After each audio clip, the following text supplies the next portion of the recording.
Oh mga lods, ayan ako mga lods. Tingnan nyo, selfie-selfie muna. Hindi naman puro sila, kahit ako naman din, kahit papaano, di ba? Pinapakita ko lang, ayan, si Adam, tingnan nyo, tuwan-tuwa talaga, oh. Talagang nakakapagod lang din naman, lods, paulit-ulit, habol-habol, habol-habol. It seems like parang pare-pare yung video, pero hindi, lods, iba-iba to.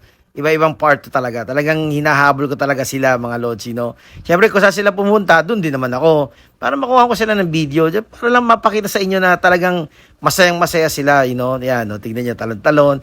Yan, di ba, nakakatuwa talagang, tignan ko lang talaga na talagang just having fun, Dami rin naman bata, pero siyempre, ayaw ko naman makita mga anak ko nakatingin lang sa mga ibang bata. Siyempre, maglalaan tayo ng pera para dyan. So, yun, ito, ganyan talaga. Talagang nakakapagod din mga lods, to be honest with you. Talagang, man, alam niyo naman ng mga kids, talagang active yung mga yan, mabibilis.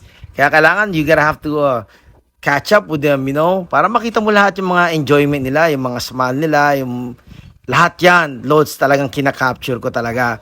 And also part of it, making sure na, alam nyo na okay sila, hindi naman sila nagkakaroon ng mga dangerous na yung mababalian ng buto, mga ganyan. Kasi yan, tingnan nyo, oy. Lahat to, mga loads, maganda rito sa Unita, protected lahat to. Lahat yan may mga cushions. Hindi talaga sila magkakabukol and stuff like that. Tsaka pati floor niya, ang ganda ng pagkagawa.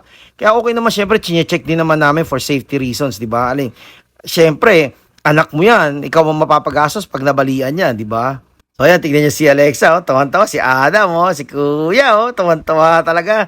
Sige mga lods, watch out muna ako dito. I'm gonna enjoy the rest of the day. Thank you mga lods.